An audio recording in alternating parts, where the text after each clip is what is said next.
প্রিয় ভাই, আপনি যদি শয়তানকে ভালোবাসেন তাহলে ভিডিওটি ধাক্কা দেবেন, আর যদি আল্লাহ তাআলাকে ভালোবাসেন অবশ্যই আল্লাহ নামটি লিখে যাবেন। আগামীকাল পবিত্র শুক্রবার জুমার দিন।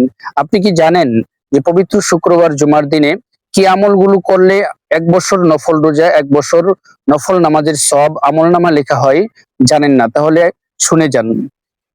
পরিষ্কার পরিচ্ছন্নতার কাজ সেরে গোসল করা, সুগন্ধি সাবান দিয়ে গোসল করা, তাড়াতাড়ি মসজিদে যাওয়া, পায়ে হাঁটিয়ে মসজিদে যাওয়া, ইমাম সাহেবের কাছাকাছি বসার জন্য চেষ্টা করা, মনোযোগ সহকারে খুতবা শ্রবণ করা এবং অহেতুক দুনিয়াবি কথাবার্তা থেকে বিরত থাকা। এছাড়াও আরো কিছু আমল রয়েছে, যেগুলো হলো জুমার নামাজের পূর্বে সূরা কাহাফ তেলাওয়াত করা, বেশি বেশি দুরূদ শরীফের আমল করা এবং বেশি বেশি অধিক পরিমাণে দোয়ার আমল করা। এই আমলগুলো ইনশাল্লাহ করার জন্য চেষ্টা করব। আর আমার নবী বলেছেন, যে ব্যক্তি সবের নিয়তে দ্বীনের দাওয়াত পৌঁছে দিল, সেও তার সমপরিমাণ সওয়াব পাইল। সুবহানাল্লাহ।